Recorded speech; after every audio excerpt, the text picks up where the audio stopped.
flashbacks of like flashbacks of 2020. Last time I was on a Zoom this big, it was like, middle of COVID. And just the thought of having a 4 hour Zoom morning is kind of traumatizing to me. So, but we appreciate you joining us and taking the time out of your schedule to be with us here. We are going to, just for the sake of everyone's sanity, we're going to kind of break the morning up into a few different sessions so that you have time to get up and stretch and maybe do other things. So this morning, first thing, we're gonna keep this Zoom open. So if you need to pop off and go deal with something at work and pop back on, you're welcome to do so.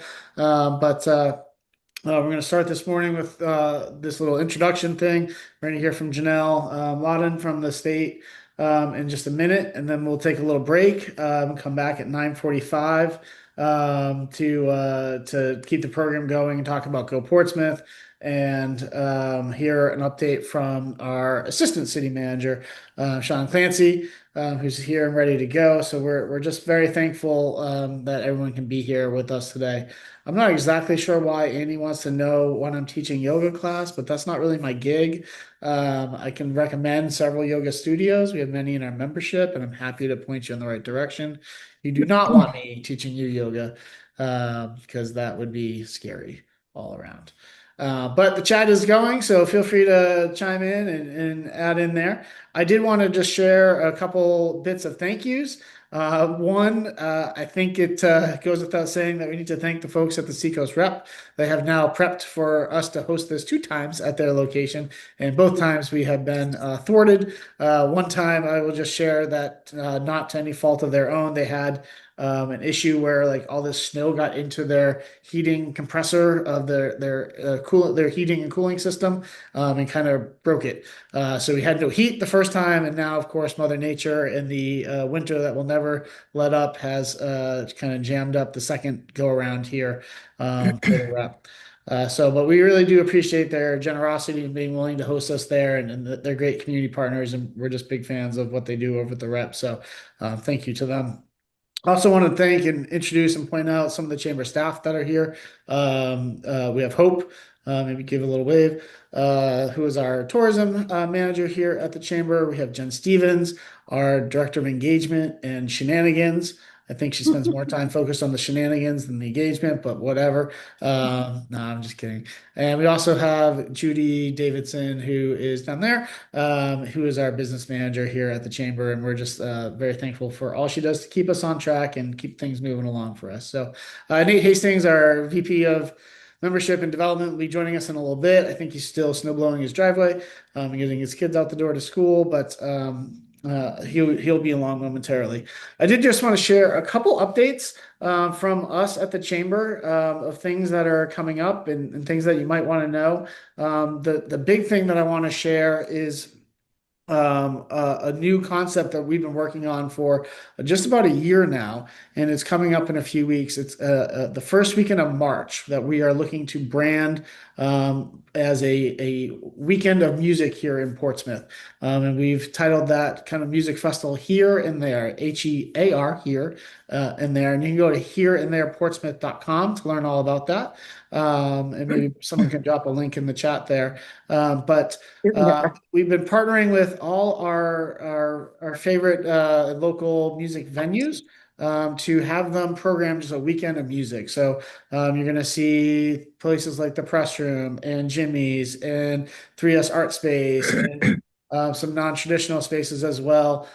Just come forward with a weekend full of music, and we're really hoping to sort of, as we are all living firsthand, the winter's a little long here, so we want to have something fun and exciting to look forward to, have a reason to bring people to town that first weekend of March. So hopefully ongoing from here on out, the first weekend of March, we can all look forward to as a weekend of music here in Portsmouth. So there's a ton of great shows, lots of great music to be had all around this city, even across the bridge over in Kittery at the Kittery Dance Hall.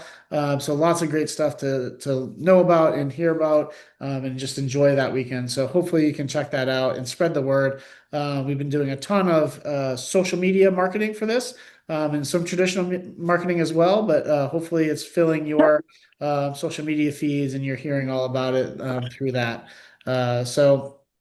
Yeah, I'm really excited about that. Any questions about here or there? Anyone has? Here and there? I said here or there. Here and there. Okay, cool. Well, we're really excited about it. Hopefully, you can check it out and be there and find a show that you'll enjoy. And Jen's dropping all sorts of great kind of hints as to shows in the chat. So check all that out. Other thing coming up is, of course, springtime is around the corner, so we are looking ahead at Restaurant Week, and that is coming up in April. And the exact dates I don't know off the top of my head, but I should. Hope, help me out here. When is Restaurant It, Week? it'll be April 9th to the 18th. Okay, so April 9th to the 18th, planned for that. We have are finishing up restaurant signups right now. So if you are a restaurant and you want to participate, please be sure to get that in. I think that we're in the last week of signups for that. And I am having all sorts of like computer issues this morning, of course, right? The other thing coming up is Hit the Decks. And Hit the Decks is in May. It's the 14th. Do I have that right? The 7th of 7th? May. So close. My calendar's frozen on my thing, so I can't see anything right now. Yay me. So the 7th of May, plan on that, and we'll be doing signups for that here soon. So hopefully you can join us for that fun celebration as well. Just some other tourism related updates from the chamber. We are doing our traditional marketing. We are getting the word out there. We are still continuing to work with Martha Sullivan of Sullivan Communication on some PR work. We're really excited about that. We are going to a travel show or perhaps two. We are going up to Montreal again with the state to showcase all that we have to offer our Canadian friends. Um, Although there's tensions right now between the two countries, we want to make sure that they know that we want them to come here and enjoy the seacoast this coming summer. So we'll be doing that as well, and hope to leading that effort. So if you have anything you want to share with our Canadian friends, feel free to reach out to Hope, and we'll be sure to bring some things up. And we always bring maps and harbor guides and all that sort of stuff. So we are um, really excited about the spring. I know in talking to folks that last year seemed to be flat-ish for most people. I heard some people up, some people down, but I think the sort of average of that is relatively flat. And I think that's sort of what I've heard throughout town. So we're hoping that this year continues to stay there and hopefully improve and be a positive year for the community. And we'll hear more about some updates from the city and things like that later on in the morning. So with that, I'm going to turn it over to our friend Janelle Lawton from the state of New Hampshire, who she's kind of the outdoor rec person for the state. She's going to be sharing some other kind of bigger efforts that the state are going on. I think we'll talk about the outdoors a little bit as well. So, Janelle, I can share. I have the presentation pulled up and all tested here, ready to go. So I'll pull that up, and if you want to jump in here and uh, Yeah, continue on. great. Thank you. I appreciate that, Ben. And good morning, everyone. Ben, thanks for the introduction. I am Janelle Lawton. I am the director of the Office of Outdoor Recreation Industry Development.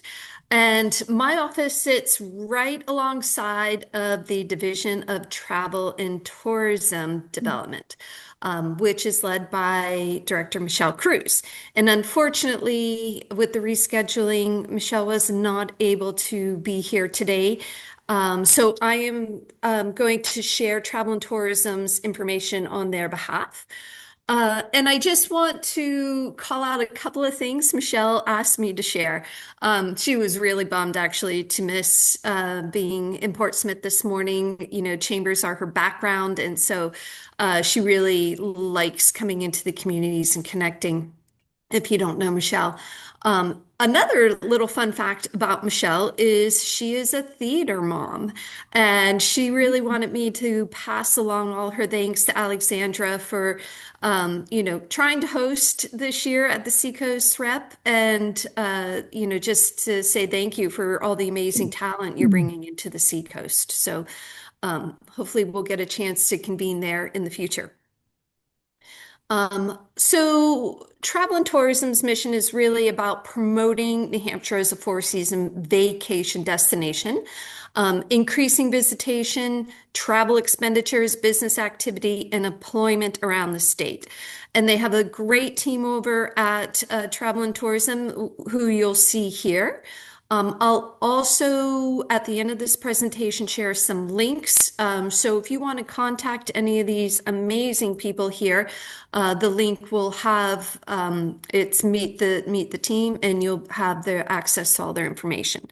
So a lot has happened in the travel and tourism space over the last few months at the state level, and I'm happy to share a few of those updates with you this morning. And Ben, if you could hit the slide. Perfect. All right.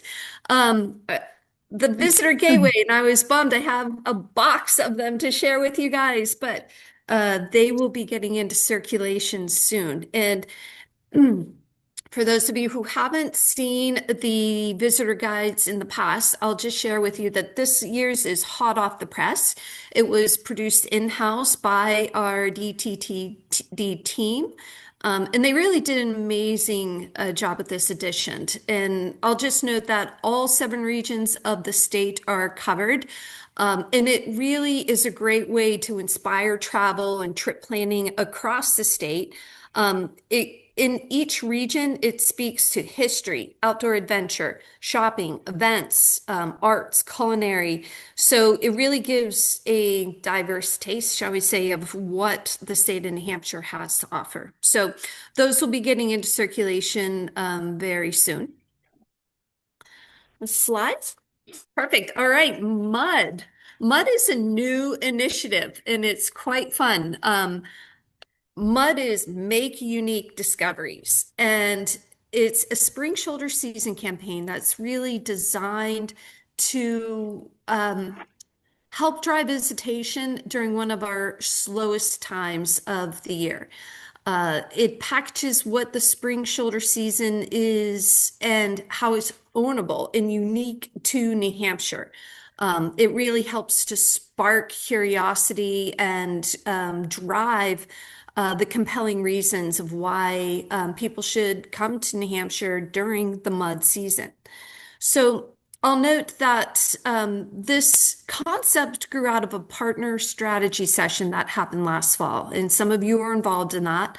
There was a statewide industry survey, and the questions that were asked were around like, hey, what are your slowest times, and what kind of support do you need, and to be most helpful? So the majority of the respondents replied that the seasons from March through mid-May were the slowest periods. And then this really helped shift the perception or shift where we could target energy and focus on that mud season. So this mud campaign is really about shifting those perceptions, right? And not viewing the springtime as like cold and muddy and unpleasant, but really positioning it as like a less crowded time to visit. It's more authentic, and it's really full of unexpected experiences. So this campaign is really targeted towards 2 key audiences. One being the indoor experience enthusiasts, and giving them ideas and encouragement to come to New Hampshire and different things that they'll be able to see. So, for example, all the stuff that Ben noted at the beginning of this presentation, those will be some of the things that we hope that our partners will be loading into the Make Unique Discoveries calendar, and I'll talk about that in just a moment. This also targets the outdoor adventure enthusiasts, reminding them of the fun of the spring season. So, hey, don't forget there's amazing spring skiing, especially this year, or surfing in the shoulder season, what that looks like. It might be a little chillier, but it's less crowded. You go get that wave all on your own. So together, we're really looking to target these audiences and amplify the messaging that, you can make unique discoveries in the state of New Hampshire. So where our partners come in is we really need help in bringing this campaign to life, and sharing your experiences and creating the programming that helps tell the story of New Hampshire in a way that really only our local businesses and communities can do. So we have a dedicated resource to the mud campaign, and it's in the industry section of the Visit NH site, and I'll share all that information at the end. But it really shows you how you can participate. It's quite simple. You get a login and provide your own promotions and your own information. So really, again, this is a resource for our partners to be able to amplify the great work that they are doing. All right, 250. That is exciting and coming up real fast, right?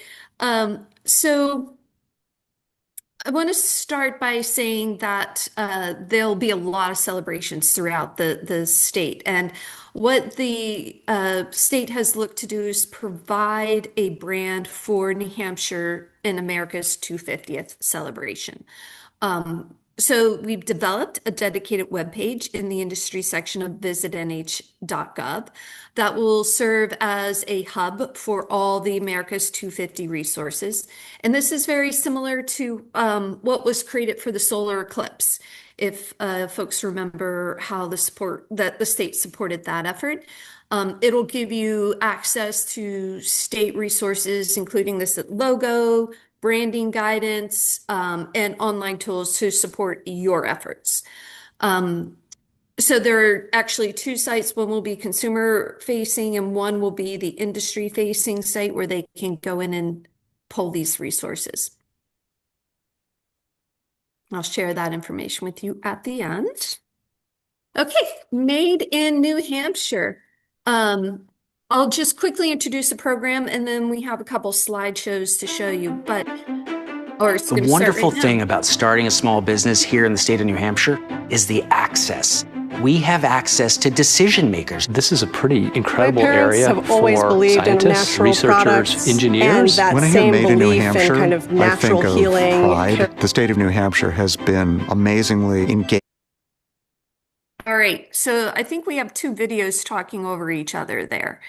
But I'll share links at the end, so you can kind of go in and check this out. But this is the Made in New Hampshire initiative, is an effort to celebrate the range of products and businesses that are developed and manufactured right here in our state, from locally crafted food and beverages to retail goods, advanced manufacturing, high-tech innovations. The wonderful These slides are going to kill me. I don't know why they do that. They tend to act up in these presentations. So, but really, what Made in New Hampshire is looking to do is tell the bigger story of New Hampshire, who we are, who Granite Staters are. We're creative, we're skilled, and we're forward thinking, and that comes out in our businesses. So this is something that again, it's a resource for local businesses to adopt the Made in New Hampshire brand to help elevate it. And what we'll be doing is promoting these businesses, and these stories that are behind these businesses. And that's going to help in a lot of different ways, not only promoting your businesses, but promoting workforce recruitment. This will be a way that we can really set the storyline for what we do really well in New Hampshire. Yeah, and Jen, I'll take some questions at the end for sure. So there is an industry toolkit available to you. And again, there'll be logos and guidelines, and those will all be in a link at the end of this presentation. You want to? We can play this one for sure. The other Okay, go for it. The other Please. one's a little iffy.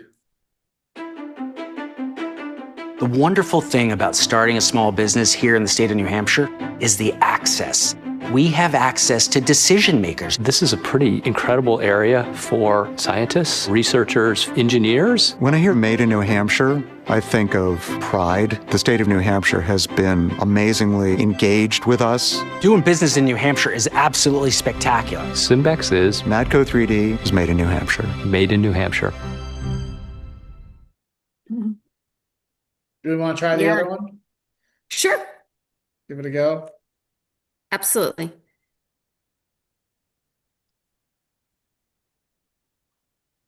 My parents have always believed in natural products, and that same belief in kind of natural healing carried through into creating Badger. I can't actually picture us being in a different place. Life is Good sets out to spread the power of optimism by producing optimistic art and message and printing it on a variety of canvases. We're able to produce garments on demand for our customers. We make products for people we love, and then we share them with the world. Life is Good is made in New Hampshire. Yay. Thank you, We Ben. did it, We did it. We did it. baby. One time. Yeah. All right. So, moving on to the ice cream trail. This is a really fun program. Hopefully most of you have heard about it. This is the third year that we've been doing the statewide ice cream trail map. It's been wildly popular for visitors and residents. We've had really strong engagement and participation. Last year, just for reference, the trail featured 50 stops across the state, really helping us to support tourism and business. And again, this is a completely free participation for ice cream shops or farms or creameries. So there'll be information again at the end of this presentation on how you can get engaged in that.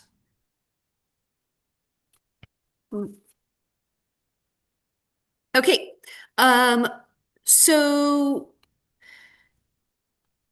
the industry member resources, and I'll just start by saying I haven't walked through each of these processes, but at a high level, we are looking for businesses to be able to share with us what you're doing and what your programs and creating your business listings, creating your post events and your packages. This is the portal to be able to get that information into our visitor guide and onto our website. So it's really an important resource. It's the best way for us to have that connectivity and that information. If you have events, if you have shows, please load them in to the events and packages so we can be sharing them out at a state level to our contacts. This will go out through our industry and our hot tip newsletters. And it's really a wonderful resource. Additionally, this is where you come in and you access all the research for travel and tourism at the state level. Okay, so next week is going to be a busy week. There are two talks we hope you'll join us for. On Tuesday, there is the February tourism talk. And then on Thursday is the CBB feasibility study and presentation. So this will be the Coraggio group. They're sharing their findings and their recommendations from the research that they did for the Convention and Visitors Bureau feasibility study. So that should be pretty interesting. And then next slide. Okay, here are those meeting resources. And I'm actually going to grab a link and drop it in the text because this was where we thought we would be meeting in person. So let me just drop the actual link in the chat here. And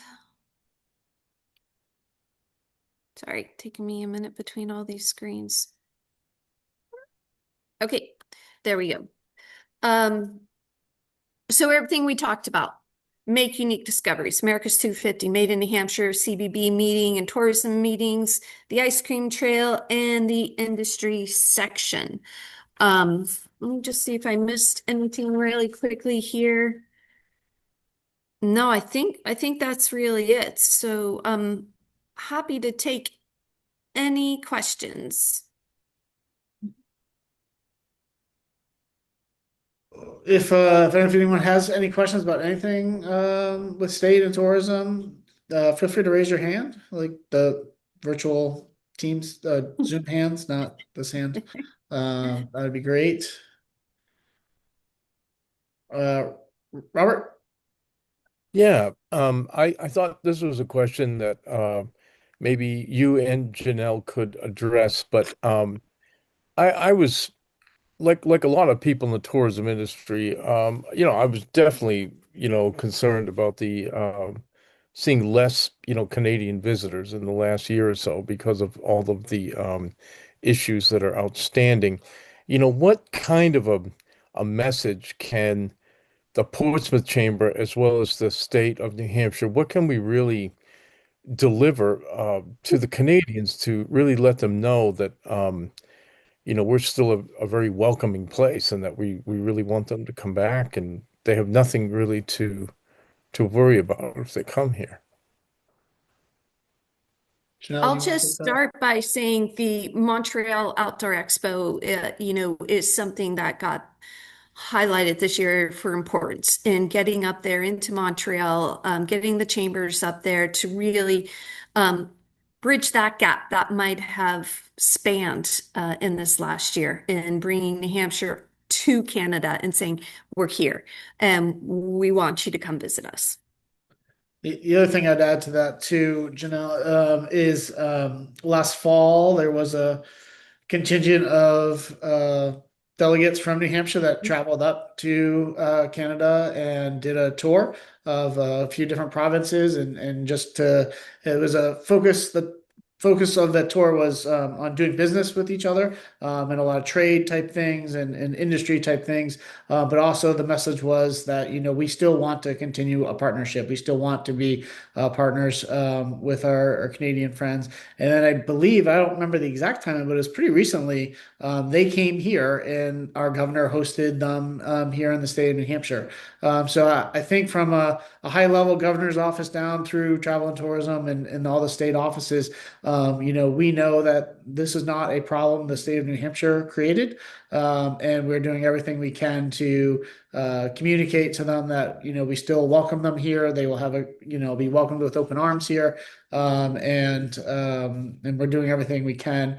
I know a number of communities are traveling up to this outdoor expo in March. We will be there. Portsmouth will be there. Hampton is also going to be there, and I believe the reduction in Canadian visitation is harder on the Hampton market than it is on Portsmouth. It's a common destination for folks to spend a week. So I know they were impacted pretty significantly this past summer. So we're definitely going there to speak with one voice that the Seacoast is welcoming to our Canadian visitors. So we're doing what we can. Jennifer, you have a question? I'm trying to lower my hand. This isn't necessarily for me, but for some people might have a question because this is that this whole section's called like the industry member resources. Does it cost anything to become an industry member of the visit? It does not. It is free. So these are free resources for industry members. Thank you for that question. Do you have to be like approved? Like, what if I was like selling heavily things? You know what I mean? Yes, so it does, it does go through the DTTD team, and they help with getting everything onboarded and listed. It does monitor the calendar events that get requested to put on to make sure that they are appropriate. Okay. So yeah, there is a filter process there. Okay, thank you. Yeah. And one other thing I'll note about the messaging to Canadians is DTTD does have a Canadian PR firm. So they have been working with them on these campaigns to make sure that we're getting the messaging out to these target demographics to say, visit NH. Other questions from anyone?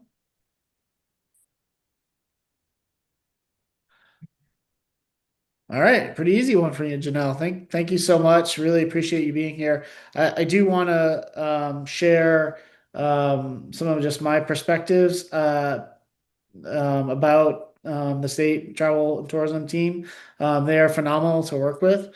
I will say that they are under increased pressure and scrutiny right now at levels they have not previously experienced. And I think people in the industry particularly should be paying attention to what's happening in Concord. There was a number of pieces of legislation this year that tried to strip funding, tried to require them to justify funding in new ways that would have been incredibly burdensome and cumbersome to deal with. And they've had a number of contracts at the executive council level get delayed or turned down for really, not sound reasoning, I believe. So it's really important that the industry as a whole is paying attention to what's happening in Concord and speaks up on these issues. So and that's why Michelle Cruz could not be with us today. She's at Executive Council, and she is meeting with the counselors this morning to try to talk about, the need for a research contract so that we know that our marketing is being effective and we know where our people are coming from and where they're, all their demographics, so we know how to reach them. That's a simple thing that gets done all the time, and for some reason, it's been delayed a few times by the Executive Council. So I would just ask you to pay attention. We're doing what we can at the chamber. I spoke to our executive counselor yesterday, and Janet Stevens, and encouraged her to support these, and she shared that she would be. But there's growing scrutiny on the great work that's happening at DTTD, and I think it's worth everyone in the room kind of paying attention to what's happening. Any Thank you final for that call questions? out, Ben. Appreciate that. Yeah. Any final questions on this? Well, we are just way ahead of schedule. Why don't we do this? We're going to take a little break. We'll reconvene here at 9:45. We're going to hear from Nate Hastings to talk about our Go Portsmouth website, along with Jonathan Day from Centrist Digital. And I just received word that our mayor will be joining us at 10 a.m. To introduce the conversation with the city and Mr. Clancy. So that is something to look forward to. So we'll see you back here at 9:45.